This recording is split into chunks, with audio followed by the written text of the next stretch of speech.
A magnitude 5.5 earthquake near Shwebo District, Sagaing Region, Myanmar, Burma, was reported only 13 minutes ago by the German Research Center for Geosciences, GFZ, considered one of the key international agencies that monitor seismic activity worldwide.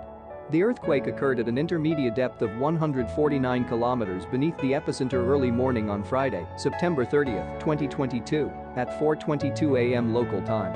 The exact magnitude, epicenter, and depth of the quake might be revised within the next few hours or minutes as seismologists review data and refine their calculations, or as other agencies issue their report.